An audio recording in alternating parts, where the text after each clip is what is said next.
तुम्ही जेव्हा खेळायला सुरुवात केली तेव्हा फिजिओथेरपी इतक्या सहज मिळत नव्हती व त्याची इतकी जागरूकता सुद्धा नव्हती. तेव्हा तुम्ही काय करत होता? ॲक्च्युली जेव्हा क्रिकेट त्या काळातलं जे होतं म्हणजे 70, 80, 90 ह्या काळातलं जे क्रिकेट होतं, ह्या काळाच्या क्रिकेटमध्ये खूप काही असे कोणी नसायचे की एकच मॅनेजर ही पोस्ट असायची, तोच कोच असायचा, तोच मॅनेजर, तोच सर्व काही असायचा टीमचा. आणि त्याच्यामुळं त्याच्याच एकाच माणसाच्या अंडर ह्या सर्व गोष्टी असायच्या आणि ह्या सर्व गोष्टी मॅनेज करणं एका माणसाला शक्य नसायचं. त्याच्यामुळे बरेच ड्रॉबॅक असायचे की तो एखाद्या फील्डमध्ये स्ट्रॉंग असायचा, एखाद्या फील्डमध्ये वीक असायचा, की एखाद्या गोष्टीबद्दल त्याला माहिती पण नसायची, पण आता आलंय उघाणी ती पोस्ट आपल्याकडं तर ते पोस्ट थोडीफार केली जायची. सो असं कोचिंगबद्दल म्हणा तर फक्त एक स्किल वाईज ग्राउंडवरचा एक्सपिरियन्स किती हाच फक्त काउंट केला जायचा. बाकीच्या गोष्टींचा एक्सपिरियन्स एवढा कधी फार डीपली कधी इंडियामध्ये किंवा इंडियन स्पोर्ट्समध्ये कधी विचार केला गेला नव्हता. पण जसं जसं 80s 90s जसं यायला लागलं तसं तसं ह्यात थोडंफार बदल व्हायला लागले. तेव्हा मग काही अशा अकॅडमीज होत्या की ज्या अकॅडमीज अशा प्रकारच्या फॅसिलिटीज प्रोव्हाइड करायच्या. त्याच्यामध्ये मद्रासची MRF पेस फाउंडेशन एक अकॅडमी होती फास्ट बॉलरची, की जिच्यामध्ये MRF हे मोठी कंपनी आज ती स्पॉन्सर होती आणि त्यांनी जगातले जे बेस्ट कोचेस आहेत, बेस्ट ट्रेनर्स आहेत, बेस्ट फिजिओ आहेत, बेस्ट डायटिशियन्स आहेत किंवा बेस्ट हे सगळं जे काही चांगलं आहे ते सगळं त्यांनी तिथं त्या ठिकाणी प्रोव्हाइड केलं होतं. त्याच्यानंतर मफतलाल अकॅडमी मुंबईमध्ये एक अकॅडमी होती, क्रिकेट अकॅडमी. याही क्रिकेट अकॅडमीने अशाच प्रकारचं सर्व प्रकारचे कोचेस आणि चांगल्या प्रकारचे ट्रेनर्स आणि या सगळ्या फॅसिलिटीज थोडक्यात ह्यांनी प्रोव्हाइड केल्या होत्या. पण त्या स्टेजला पोचल्यानंतर तुम्हाला ह्या सगळ्या गोष्टी मिळायच्या, त्याही फक्त त्याच ठिकाणी. तिथून बाहेर पडल्यानंतर जेव्हा तुम्ही स्टेटला यायचा, स्टेटच्या मॅचेसला पण तुम्हाला हीच पद्धत असायची की एकच मॅनेजर कम कोच कम सगळा असा एकच माणूस असायचा, तोच सगळ्या कोऑर्डिनेटर पण तोच, म्हणजे सगळं करणारा एकच माणूस असायचा. त्यामुळं तिथून अकॅडमीतनं बाहेर पडल्यानंतर मी MRF पेस फाउंडेशन ह्या अकॅडमीमधनं पासआउट झालेलं आहे. तिथला बेस्ट बॉलर मी होतो त्या एरियामधला, म्हणजे रोल मॉडेल म्हणून मी तिथलं काम पण पाहिलेलं आहे. सो तिथं असताना बऱ्याच फॅसिलिटी आम्हाला मिळायच्या ज्या की इथं आल्यानंतर कधीच मिळाल्या नाही कधी आम्हाला. पण तिथून आल्यानंतर पुढं जेव्हा आम्ही आमचं स्टेट खेळायचो तेव्हा ह्या गोष्टी मेंटेन करणं हे इंडिव्हिज्युअल कॅपॅसिटीमधनं असायचं. किंवा जिममध्ये जरी गेलं तरी जिममध्ये स्पोर्ट्सला फिटनेस ट्रेनिंग कसं करायचं हे सांगणारे ट्रेनर पण त्या ठिकाणी नव्हते. जे काही ट्रेनर होते ते अगदी काही फार क्वालिफाईड नव्हते. तेव्हा आपल्याला सगळ्या गोष्टी कराव्या लागायच्या. That is the biggest drawback in our, की आपण चुकीचं करतो का बरोबर ते आपल्याला सांगायला कोण नसायचं. एखादं पोश्चर मला चुकलं आहे की बरोबर आहे हे सांगायचं त्या पर्टिक्युलरच्या, किंवा वेटचं मी घेतलेलं बरोबर आहे का, की रिपिटेशन माझ्या चाललेला बरोबर आहे का, माझा ग्राफ बरोबर आहे का, हे प्रत्येक वेळेला मला फाउंडेशनशी कॉन्टॅक्ट करून तिथं व्हेरीफाय करणं हे काही शक्य व्हायचं नाही. कारण तेव्हा मोबाईल पण नव्हते आमच्याकडे. लँडलाईन फोनवरनं ह्या सगळ्या गोष्टी मॅनेज करणं ही फार एक गोष्ट अवघड होती. सो तो क्रिकेटचा काळ थोडासा वेगळा होता. आताच्या काळामध्ये खूप बदल झालेले त्यामुळे. मॉडर्न टेक्नॉलॉजीमुळे क्रिकेटमध्ये काय आणि किती बदल झालेत? मॉडर्न टेक्नॉलॉजी म्हणाल तर आता खूप काही बदल झाले आहेत, खूप काही गोष्टी बदलल्या आहेत. जसं मी मागं म्हणलं होतं तुम्हाला की आमच्या 90sच्या काळामध्ये ह्या गोष्टी नव्हत्या, की एक कॅमेरा मॅचेससुद्धा कधी इन कॅमेरा होत नव्हत्या आमच्या म्हणजे स्टेटच्या मॅचेस, जे की आता स्टेटच्या मॅचेस पण इन कॅमेरा होतात. इंटरनॅशनल मॅचेसला तर व्हॅल्यू वेगळेच लेवलवरती गेलेली आता. तिथं म्हणजे आधी एक 2D कॅमेरा असायचा की एखादा बॅट्समन रनआउट झाला का झाल्यानंतर तो खरंच झाला आहे का नाही हे बघायला कॅमेरा एवढा क्लोज जायचा पण नाही. एक 2D कॅमेरा असायचा त्याची एक लिमिटपर्यंत त्याची स्ट्रेच असायची, त्याच्या पलीकडे तो कधी जायचाच नाही. तेव्हा तेवढ्या ह्याच्यावरती कॅमेरावरती जज करायला लागायचं. थर्ड अंपायर हा विषयच नव्हता त्या ठिकाणी. फक्त होता का नाही अंपायरचं डिसिजन चुकलं का नाही हे फक्त तुम्हाला थोडंफार काहीतरी कळायचं बस, ह्याच्यापेक्षा जास्त नाही. हे 90पर्यंतच्या क्रिकेटमधली अवस्था होती. पण जसं 90चं क्रिकेट संपलं त्यानंतर ह्या गोष्टी एवढ्या आमूलाग्र ह्याच्यामध्ये बदल होत गेला की आता तर बॅट्समनचं आऊट होणं काय इतके बारीक बारीक गोष्टी आता त्यात होतात की बॅट्समनला स्निक लागला कसा, कुठे लागला, केव्हा लागला हे पण अगदी बारीक कॅमेऱ्यातनं हे करतं. इव्हन विकेटवरची अगदी एखादी भेग, त्या भेगेमधली एखादी मुंगी पण दिसेल एवढा कॅमेरा आता हातात जातो. म्हणजे एवढ्या कॅमेऱ्याच्या टेक्नॉलॉजीमध्ये फरक पडला. आऊट झालेला बॅट्समन हा तो परफेक्ट होता का, तो LBW झाला तेव्हा तो बॉल काय त्याचे कसा जाईल, तो किती स्विंग होऊ शकेल ह्याचं पूर्णपणे त्याचं व्हिडिओ ॲनालिसिस आता व्यवस्थित केलं जातं. त्याच्यानंतर स्टंपला लागल्यानंतर तो स्टंप लागला का, तो बॅटला लागला का, स्निक लागला का नाही लागला, हे सगळ्या गोष्टी इतक्या इत्तमभूत तुम्हाला माहिती कळते. तो बॉल पिच होताना तो कुठल्या पिचवर, कुठल्या लेंथवर पडला आहे, कुठल्या लाईनवर पडलेला आहे, हे पण तुम्हाला त्या ठिकाणी कळतं. सो तुम्हाला कुठल्याही प्रकारची माहिती, इन्फॉर्मेशन एखाद्या बॅट्समनबद्दल किंवा एखाद्या बॉलरबद्दल हवी तर ते सर्व काही इन्फॉर्मेशन तुम्हाला आता अप टू डेट मिळते. हा टेक्नॉलॉजीमधला खूप फरक आहे. तसंच हे ऑन द फील्डवरच्या गोष्टीमध्ये झालं, तसं ऑफ द फील्डमध्ये पण बरेच फरक झाले. आधी वन मॅन आर्मी होती, एकच माणूस सगळ्या काही गोष्टी करायच्या, त्याची फोड केली गेली.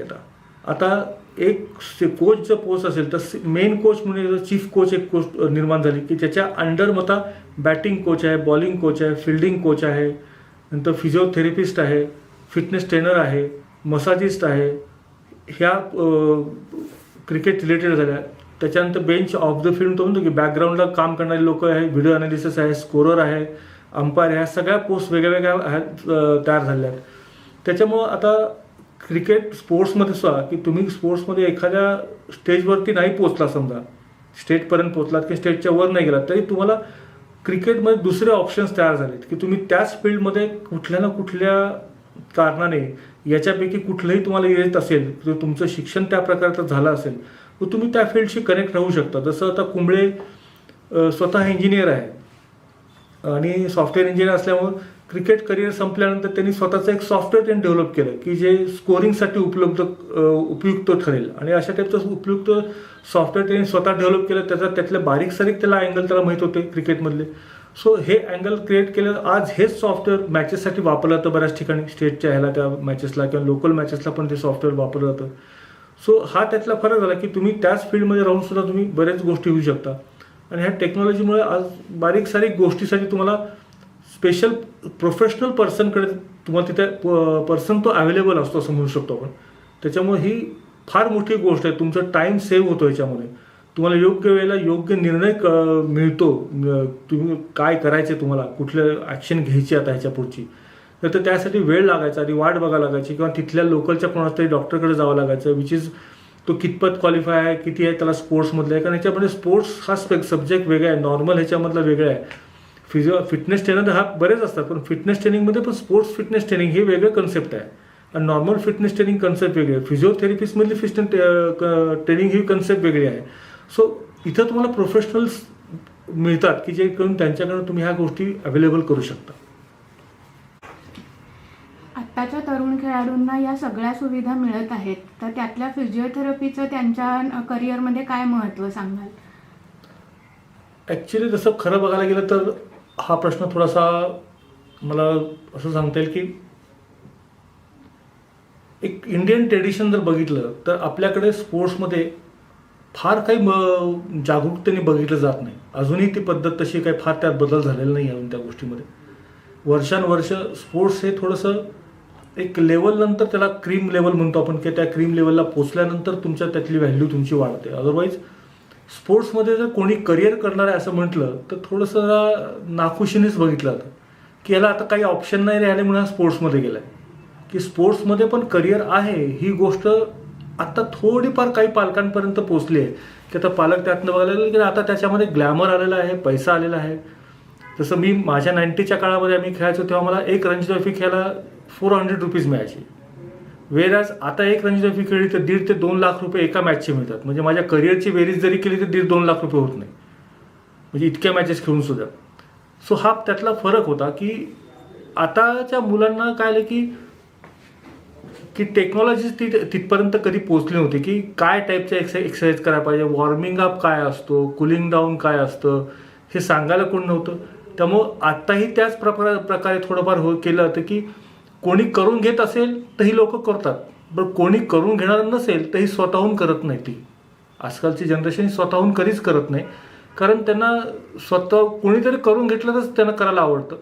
आणि त्यातल्या त्यात जर स्टेट मॅचला कसं असतं की स्टेट मॅचला ह्या सगळ्या गोष्टी ऑन द हाऊस अवेलेबल असतात, पण तुम्ही स्टेट मॅच खेळत नसाल तर हे ऑन द हाऊस अवेलेबल नसतं. तुम्हाला स्वतःच्या एक्सपेन्सेस स्वतः खर्च करून तुम्हाला हे अवेलेबल करावं लागतं. आणि स्वतः एक्सपेन्सेस म्हणजे पैसे खर्च करून ह्या गोष्टी अवेलेबल करून आपल्याला त्या स्तरावरती घेऊन जाण्यासाठी, आपण त्या ट्रॅकवर आणण्यासाठी आपल्याला ह्या गोष्टी अवेलेबल म्हणजे प्रोफेशनल लोकांकडे जायला पाहिजे. ही कन्सेप्ट अजूनसुद्धा न्यू जनरेशनमध्ये म्हणा तेवढी अजून रुळलेली म्हणा किंवा अजून त्यांच्यापर्यंत पोचलेली नाही आहे. त्यांना अजूनही असं वाटतं की इंटरनेटवरती बघून आपण आपल्याला स्वतःला ट्रेन करू शकतो. ह्या सगळ्या गोष्टींचे ड्रॉबॅक्स म्हणा, एरर्स म्हणा, ह्या आपण काढू शकतो आणि आपल्यावर वर्क करू शकतो.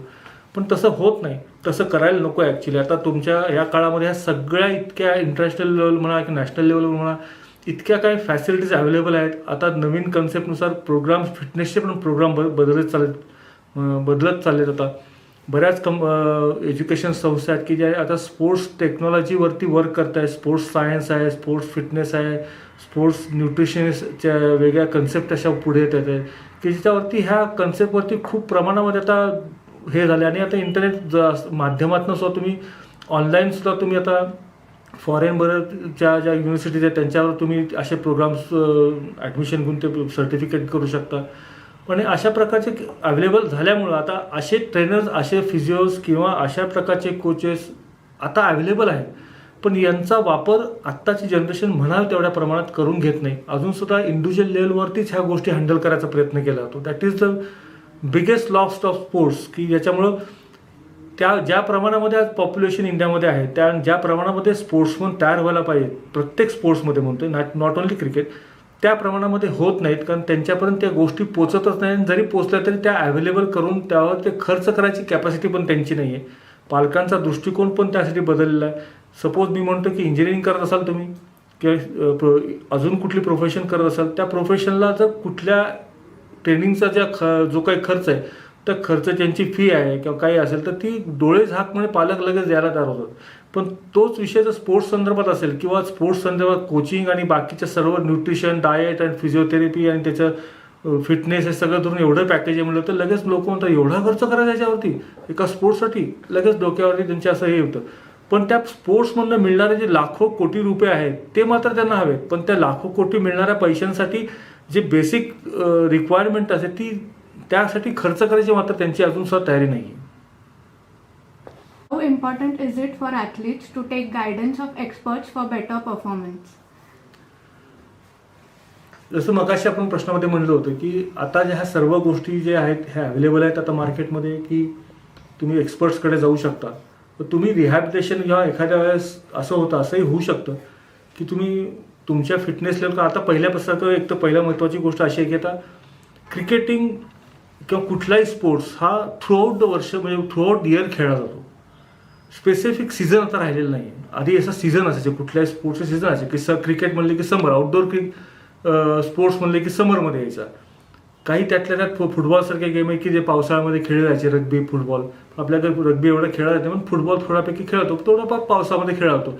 पण बाकी मग इंडोर जे पावसाळ्यामध्ये इंडोर ॲक्टिव्हिटीज. पण आता तसं राहिलेलं नाही. आता थ्रूआउट पूर्ण वर्षभर हे सगळं क्रिकेट चालू असतं. फक्त ज्या इथं पावसाळा असेल मग त्यावेळेस ते जिथं पाऊस नाही अशा कंट्रीमध्ये जाऊन क्रिकेट खेळलं जातं. सो वर्षभर क्रिकेट चालू असतं आणि प्लॅटफॉर्म पण आता बऱ्यापैकी वाढलेले आहेत. तेव्हा आता आधी रणजी ट्रॉफी आणि इंटरनॅशनल क्रिकेट एवढंच असायचं.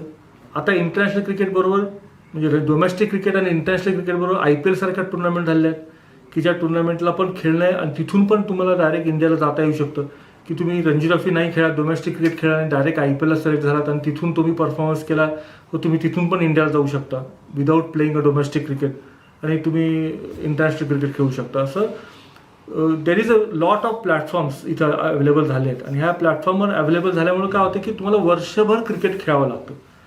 आणि एकदा का हे वर्षभर क्रिकेट खेळायसाठी सगळ्यात महत्त्वाची गोष्ट अशी की आता कॉम्पिटिशन वाढली. आता वर्षभर क्रिकेट आल्यामुळं कॉम्पिटिशन वाढली, खूप क्रिकेटर्स तयार व्हायला लागले आता. आणि खूप क्रिकेटर्स तयार झाल्यामुळे की मला ॲज अ कोच म्हणा, ॲज अ सिलेक्टर म्हणा, माझ्याकडे ऑप्शन्स खूप आहेत. म्हणजे एक प्लेअर गेला तर त्याच्यासाठी की तेवढ्या स्टँडर्डचा त्याच्याच क्वालिटीचा अजून मागे 10 प्लेअर तयार आहेत माझ्यासाठी. सो आत खेळणाऱ्या लोकांची फार मोठी कसरत असते की मी जर आत खेळतोय तर मला कॉन्स्टंट परफॉर्मन्स ठेवावा लागतो. ज्या दिवशी माझा परफॉर्मन्स वीक होतो त्या दिवशी me out of team, out off camera म्हणा की मी आउट ऑफ कॅमेरा जातो आणि माझी जागा दुसरा कोणीतरी घेतो. कारण माझ्यावरती मला फॉर्म मिळेल मग मी परफॉर्मन्स करेन ही वाट बघत आता कोणी थांबत नाही. कारण माझ्याकडे ऑप्शन्स खूप आहेत सिलेक्टर्सकडे.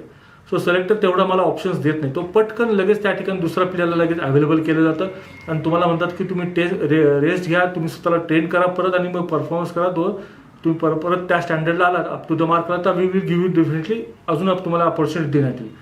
सो तुम्हाला त्या कालावधीमध्ये त्या कॅमेऱ्यातनं त्या ह्याच्यामधनं बाहेर पडावं लागतं. सो आता ही जी फेज आहे, ह्या फेजमध्ये तुम्ही जोपर्यंत मग ही फेज यायला नको, म्हणून मग बऱ्याच वेळा काय होतं की ओव्हर ट्रेनिंग करणे स्वतःला किंवा ओव्हर क्रिकेट खेळणे. आणि जेव्हा तुम्ही डोमेस्टिक क्रिकेट म्हणा किंवा इंटरनॅशनल क्रिकेट म्हणा, ह्या क्रिकेटवर ह्या लेवलवरती जेव्हा तुम्ही खेळत असता, प्रचंड एक लेवलचं स्ट्रेस असतो. तो मेंटल स्ट्रेस असतो, फिजिकल स्ट्रेस असतो. ह्या मीडिया आहे, ग्लॅमर आहे सगळ्या प्रकारचं, किंवा सोशल तुमच्यावरती प्रेशर असतं, ते रिलेटिव्ह प्रेशर असतं, फ्रेंड्स प्रेशर असतं, सगळ्या प्रकारची प्रेशर तुम्हाला हँडल करावं लागतं. ह्या प्रेशरला हँडल करता करता फिजिकल लेवलचं तुमचं प्रेशर तुम्हाला ते पण हँडल करावं लागतं, की कॉन्स्टंट मॅचेस आहेत, कुठंच ब्रेक नाही आहे रिकव्हरीसाठी तुम्हाला. सो हे पण प्रेशर हँडल करावं लागतं. मग ह्यातनं तुम्हाला बाहेर पडायचं नाही, कारण तुम्ही बाहेर पडलात तर परत चान्स मिळेल का नाही मिळेल, ही एक भीती मनामध्ये असते प्रत्येक प्लेअरच्या. आणि ती भीतीसाठी मग काय करतात की बऱ्याच वेळेला हे थोडेफार इंजुर्ड असताना सुद्धा ती इंजुरी झाकून स्वतःचे क्रिकेट खेळायचा प्रयत्न करतात. आणि मग ते फार ते 1-2 महिने 3 महिने प्रोलॉंग करू शकतात, पण 2 ते 3 महिन्यानंतर ती नॉर्मल असलेली इंजुरी क्रॉनिककडे जायला लागते आणि तुम्ही आउट ऑफ कॅमेरा होता. मग त्यातनं परत कॅमेऱ्यामध्ये येण्यासाठी तुम्हाला प्रचंड मेहनत घ्यावी लागते. मग ती मेहनत घेताना इथं तुमचा खरा रोल सुरू होतो की ती मेहनत तुम्ही कशी करताय. मग तुम्ही अंडर फिजिओथेरपीच्या प्रॉपर ठिकाणी जाऊन त्या ठिकाणी ट्रेनिंग करून मग स्वतःला तुम्ही डेव्हलप करताय. असं केलं तर तुमचा तो टाईम पिरियड कमी होतो. तर तसं न करता तुम्ही जर स्वतःच तुम्ही स्वतःवरती ट्रेन करत बसलात तुम्ही, तर हा टाईम पिरियड वाचू शकतो. स्पेशली इंटरनॅशनल लेवलचे क्रिकेटर असेल तर ते अशा प्रकारच्या चुका करत नाहीत, कारण त्यांना कळलेलं असतं की आपण ह्या लाईमलाईटमधनं जर बाहेर पडलेलं आता आहोत आणि आपल्याला परत जायचं तर आपल्याला ह्या सगळ्या गोष्टी अवेलेबल कराव्या लागतील, ह्याची जाणीव त्यांना झालेली असते. पण डोमेस्टिक क्रिकेटमध्ये हे अजून म्हणावं तेवढी जागरूकता नाही आहे. जर कॅमेऱ्यातनं बाहेर पडले, चुकून असं काही इंजुरी जर त्यांना फेस करावं लागलं आणि ते बाहेर पडले टीमच्या, तर परत टीममध्ये येण्यासाठी त्या प्रोफेशन्सच्या अंडर जाऊन ट्रेनिंग करायला थोडंसं कुठतरी अजून सुद्धा म्हणतो ना की जातील, पहिल्यांदा एक अपॉइंटमेंट घेतील, ते सांगतील मग ठीक आहे आता मी बघतो, कारण दरवेळेस त्या फिजिओथेरपीचा 200 रुपये 500 रुपये कशाला द्यायची मी, त्याच्यापेक्षा मी करतो आणि मी स्वतःला इंजुरी बाहेर काढलं. अशा प्रकारची टेंडन्सी पण त्या ठिकाणी यायची शक्यता असते आणि येते पण बऱ्याच वेळेला. पण तसं न करता काही भाग हा स्वतःच्या डेव्हलपमेंटसाठी तुम्हाला मिळायला ज्या काही मॅच मनी आहेत, कॅश आहे तुमची, त्यातनं तुम्ही हा स्वतःच्या डेव्हलपमेंट, जर तुम्ही तुमच्या इक्विपमेंटसाठी काही पैसे राखून ठेवले असतात की मला चांगली बॅट घ्यायची, चांगले इक्विपमेंट घ्यायचे, येस ती गोष्ट पाहिजे, कारण त्यांनी परफॉर्मन्स लेवल रिच होते चांगली तुमची. तुमचा ग्राउंडवरचा तुमचा वावरण्याचा जो आहे तो तुमचा अजून आल्हाददायक असं तुम्हाला फिलिंग येतं त्या ठिकाणी. त्याचबरोबर तुम्ही ऑफ द फील्ड अशा जेव्हा जाता तेव्हा ह्या गोष्टींसाठी पण तुमचा एक फंड राखीव ठेवला गेला पाहिजे की तुम्हाला चांगल्या कोचेससाठी त्यांची फी अफोर्ड करता आली पाहिजे, चांगल्या कंडिशनमध्ये तुम्हाला ट्रेनिंग करता आलं पाहिजे, चांगल्या जिमच्या ट्रेनर्स चांगला घेतला पाहिजे तुम्ही. फिजिओथेरपी असेल तर फिजिओथेरपिस्टनं प्रॉपरली प्रोग्राम करून त्यांच्या कॉन्टॅक्टमध्ये तुम्ही तो प्रोग्राम डेव्हलप केला पाहिजे. डायटिशियन तुमचे चांगले पाहिजे की जेणेकरून तुम्ही ऑफ ट्रॅक न व्हायला पाहिजे, कारण ह्या सगळ्यांचे काही ना काही एकमेकाशी कनेक्टेड आहेत सगळी गोष्टी. असं नाही की एकच गोष्ट चालली की तीच चालू करा, दुसऱ्या गोष्टीचे काही संबंधच नाही आहे, असं नव्हतं. प्रत्येक गोष्ट एकमेकाशी कनेक्टेड आहे. ह्या सगळ्या गोष्टीचा ह्या लोकांनी वापर करणे किंवा त्याचं काय म्हणतो आपण त्याला, एक्सपर्ट लोकांच्या अंडर जाणं हे फार गरजेचं आहे. इंजुरी झाल्यावर काय करायचं हे तुम्ही सांगितलं, पण ही इंजुरी होऊच नाही यासाठी काही करता येईल का? हो, नक्की करता येईल. मुलांना त्यावेळी स्वतःसाठी एकतर सुरुवातीला मी म्हणतो की काही गोष्टी अशा असतात की स्किलमध्ये लपलेल्या असतात, काही गोष्टींची उत्तरं तुमची स्किलमध्ये लपलेली असतात, तर काही प्रश्नांची उत्तरे तुमची हे फिजिकल लेवलवरती लपलेली असतात की तुमच्या बॉडीची ॲनाटॉमिकल फिजिओलॉजिकल म्हणतो आपण त्याला, की ती स्ट्रेंथ किंवा ती ताकद नसते. आणि ती ताकद नसल्यामुळं तुमची बॉडीची ती कॅपॅसिटी नाही आहे, म्हणून तुम्हाला ती बॉडी, तुमचं ब्रेन तुम्हाला त्या ॲक्शन करायला अलाव करत नाही, म्हणून तुमचं स्किल पण त्या लेवलला अडॅप्ट करता येत नाही तुम्हाला. सो एखादं स्किल अडॅप्ट करायचं असेल की ज्याच्यामध्ये बायोमेकॅनिकल ती ॲक्शन किती सुटेबल आहे आणि ते फोर्स प्रॉपरली जातो आहे का, हे सगळं करण्यासाठी तो फोर्स कधी जातो, जेव्हा तुमची ती मसल, तुमच्या त्या ॲक्शनसाठीच्या त्या मसल ग्रुप जो आहे तो मसल ग्रुप जर तुम्हाला प्रॉपरली हेल्प करत असेल तरच तुम्हाला तो स्किल लेवल तुम्हाला अडॅप्ट करता येतं. अदरवाईज तुम्हाला ते अडॅप्ट करता येत नाही. मग बॉडी, सबकॉन्शियस माइंड तुम्हाला बॉडीला इंजुरी होऊ नये अशा टाईपची ॲक्शन घेतात. मग त्या ठिकाणी त्या स्किलचं काय होतं याची त्याला काही घेणं देणं नसतं. मग तो शॉट इकडे जातोय का तिकडे जातोय का, तो बॉल ऑफ स्टोमवर पडतोय का लेग स्टोमवर जातोय, ह्याची त्याला काही घेणं नसतं. त्याला एवढंच माहीत असतं की या बॉडीला कुठे इंजुरी व्हायला नको, कारण या प्रकारे ॲक्शन करायला गेला तर ह्या बॉडीला इथे इंजुरी होऊ शकते, म्हणून मग तो ॲक्शन चेंज करतो. तो तुम्हाला सांगत बसत नाही, विचारतही बसत नाही की मी हे ॲक्शन चेंज करू का, कारण मला हे जमत नाही ॲक्शन इथं. तो विचारत नाही, तो त्याची स्वतःचे ॲक्शन चेंज करतो. का? कारण तो मसल ग्रुप वीक आहे. तसं केलं तर मे बी त्याचा कॉर्टिसॉल वीक आहे, त्याच्या लिगामेंटवरती प्रेशर, त्याचा ACL डॅमेज होऊ शकतो, त्याचा PCL डॅमेज होऊ शकतो. अशा प्रकारच्या बारीक सारीक गोष्टी होऊ शकतात. म्हणून मग तो काय म्हणतो की ठीक आहे ACL डॅमेज होऊ शकतो, तर मी म्हणतो ॲडॅप्टरवरती लोड टाक आणि ॲक्शन कंप्लीट कर, जेणेकरून की त्यांची कॅपॅसिटी चांगली आहे. So shift the load to the adapters and do the action. So हे ब्रेन स्वतः निर्णय घेतो आणि ती ॲक्शन कंप्लीट करतो. तर या केसमध्ये मग तुम्हाला कळत नाही नक्की काय चुकतंय, मला तो शॉट का व्यवस्थित मारता येत नाही, किंवा मला तो बॉल का टाकता येत नाही, तो बॉल टाकायचा जेव्हा प्रयत्न करतो तेव्हा मला तो बॉल एवढा त्या क्लासचा का पडत नाही, तो वीक का पडतो. मग ह्या प्रश्नांची उत्तरच कळत नाही. ह्या प्रश्नांची उत्तर फिजिओ तुमच्या ह्याच्यामध्ये लपलेली असतात, तुमच्या त्या स्किलमध्ये नाही. कारण तुम्ही 100% तुमचं स्किल ॲडॅप्टेशन देत आहे, म्हणजे तेवढा तुम्ही मेहनत घेताय तुम्ही, पण तुमची बॉडी त्याला डेव्हलप, ते ॲक्शन अडॅप्ट करायची हेल्प करत नाही, मदत देत नाही, तुम्हाला तेवढी सपोर्ट करत नाही आहे, म्हणून तुम्हाला तो गोल अचीव करता येत नाही. मग हा गोल अचीव करता येतो का असाच? हो येतो, पण त्यासाठी खूप वेळ जातो. तुम्ही तीच ॲक्शन वारंवार करायचा प्रयत्न जेव्हा करत राहाल तेव्हा कुठतरी बॉडी, सबकॉन्शियस माइंडमधून कॉशियस माइंड यांच्या ह्याच्यामध्ये जे युद्ध चालू असतं त्याच्यामध्ये कॉशियस माइंड जेव्हा जास्त अलर्ट काम करायला लागतं तेव्हा त्या ॲक्शनमध्ये मायनर लेवलवरती हळूहळू फरक होत पण ती ॲक्शन तुम्ही अडॉप्ट करू शकता. पण ह्या प्रोसेसमध्ये वेळ खूप लागतो. आणि स्पोर्ट्समध्ये सगळ्यात महत्त्वाची गोष्ट आहे की वेळेला स्पोर्ट्समध्ये खूप महत्त्व आहे. कारण करिअर हे स्पोर्ट्सचं फार शॉर्ट आहे, फार मोठं करिअर आहे. 10 ते 12 वर्ष तुम्ही एक नॉर्मल क्रिकेटमध्ये कुठल्याही स्पोर्ट्स 10 ते 12 वर्ष घेऊ शकता. 12 वर्षानंतर तुमचं एज वाढल्यामुळं तुम्हाला कॉम्पिटिशनमधून बाहेर पडायचे चान्सेस तुमचे जास्त व्हायला लागतात. कारण तुमची नेक्स्ट जनरेशन जी येणारी आहे ती तुमच्यापेक्षा स्ट्रॉंग लेवलवरती आणि जास्त मॉडिफाईड अशी जनरेशन तुमच्या मागणं येत असते, आणि त्या जनरेशनवर कॉम्पीट करणं सोपं होत नाही. मग अशा वेळेस तुम्हाला त्या स्पर्धेतनं बाहेरही पडायची शक्यता असते. ह्या सगळ्या गोष्टीमध्ये की मग काय करता येऊ शकतं की जेणेकरून की ह्या सगळ्या प्रकाराला टाळता येईल आणि आपल्याला जो गोल अचीव करायचा आहे तो गोल त्या वेळेमध्ये अचीव करता येईल. मग हे सगळं करायचं असेल तुम्हाला तर अंडर प्रोफेशनल जे एक्सपर्ट्स लोक आहेत त्यांच्या अंडर जाऊन मगाशी जसं म्हणजे ट्रेनिंग करावं लागेल, आणि हे ट्रेनिंग कंप्लीट करावं लागेल. हाफ ट्रेनिंग करून सोडून चालणार नाही, हे पूर्ण ट्रेनिंग करावं लागेल, तो कोर्स कंप्लीट करावा लागेल. तेव्हाच तुम्हाला त्याचे रिझल्ट आणि तुम्हाला तुमचं टाईम लिमिटमध्ये तुम्हाला तुमचा गोल अचीव करता येऊ शकेल. आमच्या सेंटरला तुम्ही भेट दिली आहे, तर इथल्या उपचार पद्धती व इथल्या उपकरणांबद्दल तुम्ही काय सांगाल? असं आपण पहिल्या प्रश्नामध्ये बघितलं की आता जसा हा 2020मध्ये बऱ्याच गोष्टी बदलत चाललेल्या आहेत. ऑन द फील्डवरच्या गोष्टी बदलल्या आहेत, तशा ऑफ द फील्डमध्ये पण गोष्टी बदलल्या आहेत. एक्सपर्ट्सचं प्रमाण वाढत चाललेलं आहे. हे सगळं होत असताना ऑफ द फील्ड ह्या जे काही एक्सपर्ट्स आहेत हे वापरत असलेल्या इक्विपमेंट्स म्हणा किंवा गॅजेट्स अँड मशिनरीज म्हणा यांच्यामध्ये पण खूप फरक होत चाललेले आहेत.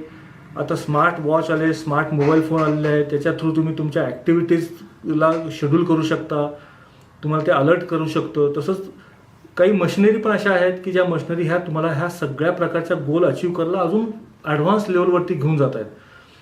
तर काही ह्या गोष्टी त्या सेंटरमध्ये तुमच्या त्या गोष्टी आहेत की त्यातली एक महत्त्वाची गोष्ट असते की मी सीझन सुरू व्हायच्या आधी मला माझ्या बॉडीची कंडिशन काय कुठला मसल ग्रुप, माझ्या ज्या क्रिकेटिंग मसल ग्रुप्स आहेत माझे ते मसल ग्रुप त्या up to the mark strong आहेत का, त्यांची कॅपॅसिटी ती आहे का, की कुठला मसल ग्रुप चुकून वीक राहायला गेला आहे का माझ्या ह्याच्याकडनं.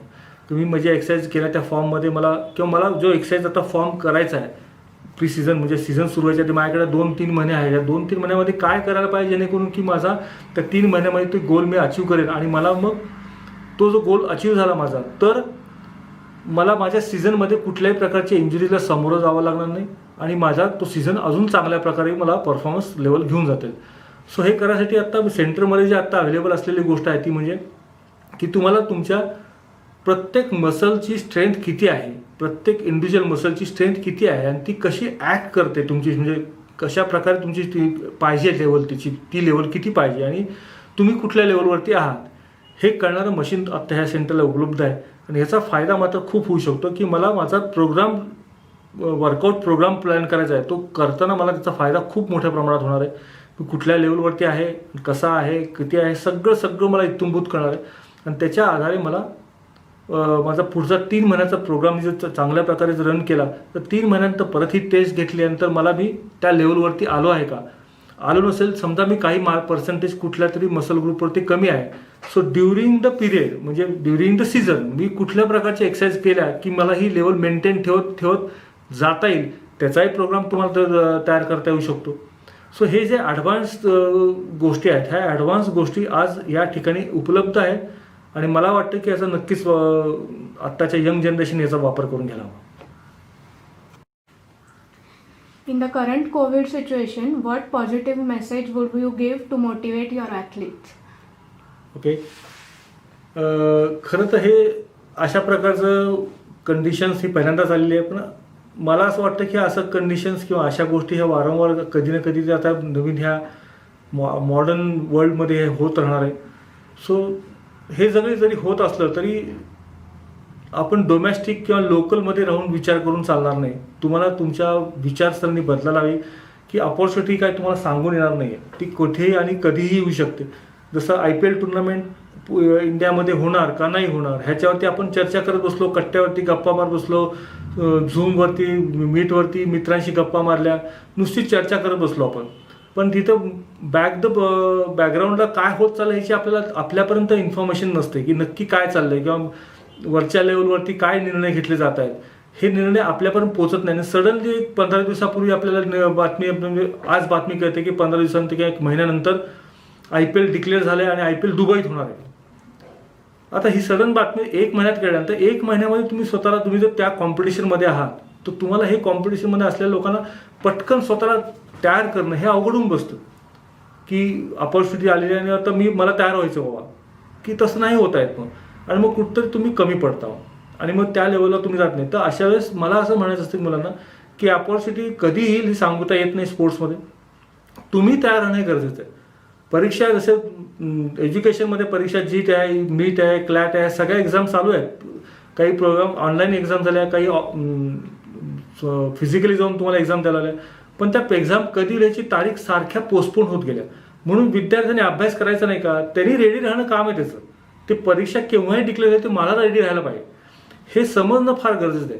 म्हणून तुमचा फिजिकल लेवलचा ग्राफ तुम्ही हा मेंटेन ठेवायलाच पाहिजे. तुमचं स्किल लेवल अडॅप्ट करण्यासाठी बरेच मुलांना बघितलं की त्यांनी स्किल लेवल अडॅप्ट काहीसाठी केलंच नाही. काही फिजिकल लेवलसाठी बऱ्यापैकी घरातल्या घरात करत होते, टेरेसवर जाऊन करत होते जिथे जागा मिळेल तिथे, पण स्किल लेवलसाठी काही करता आलं नाही. पण जिथे त्यात ऑपॉर्च्युनिटी मिळाली इंडिव्हिज्युअल लेवलवरती ज्या लोक म्हणतो की आपण एक क्लास लेवलला आहे त्या लोकांना इंडिव्हिज्युअल जाऊन एक्सरसाइज करायला पाहिजे, प्रॉब्लेम नव्हता. तुम्ही तसं करू शकत होते.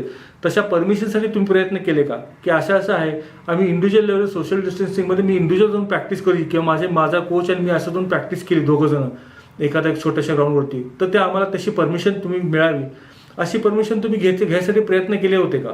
तर तसे प्रयत्न केलेच नाहीत. कारण मिळेल तर मग आपण बघू, मग करू, मग जाऊ ह्याच्यामध्ये राहून गेले. त्यामुळे काय आलं की आता हे झालं मी IPLचं बोललो. डोमेस्टिक क्रिकेटमध्ये तसंच झालं. डिसेंबर का जानेवारीमध्ये रणजी ट्रॉफी सुरू होते आणि आज नोव्हेंबर चालू आहे आणि अजून सुद्धा बरेच मुलं प्रॅक्टिसला, तर मी माझी अकॅडमी सुरू केली आहे, पण अजून सुद्धा म्हणा तेवढी मुलं अकॅडमीला नाही आहेत.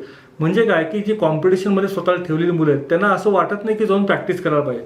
तर कदाचित त्यांच्यापर्यंत काही जणांना पण पोचलो पण नसेल की ही टुर्नामेंट रणजी ट्रॉफी टुर्नामेंट या तारखेपासून सुरू होते आणि त्याच्या आधी मे बी MCAने अजून डिक्लेअर केलं नाही की एखादी टुर्नामेंट आम्ही आज कंडक्ट करू की तो असे सोशल डिस्टन्सिंगमध्ये किंवा जे काय आता ज्या धर्तीवरती IPL खेळले गेले त्याच धर्तीवरती आम्ही एखादी सिलेक्शन ट्रायल मॅचेस घेऊ आणि त्यातनं सिलेक्ट केले. म्हणजे हा सिलेक्शन ट्रायल मॅचेससारख्या मॅचेस हे होतील, डिक्लेअर होतील. त्या डिक्लेअर झालेल्या मॅचेस तुम्ही तयार आहात का खेळासाठी? तुम्ही तेवढा परफॉर्मन्स चांगला परफॉर्मन्स तुमच्या देण्याच्यासाठी तुम्ही स्वतःही त्या लेवलवरती आहात का? नाही याचा आज, कारण तुमचं कुठतरी mind body coordination level miss झालं आहे आणि ते मिस करण्यासाठी तुम्ही प्रॅक्टिस स्वतःला केलेलीच नाही आहे तुमची.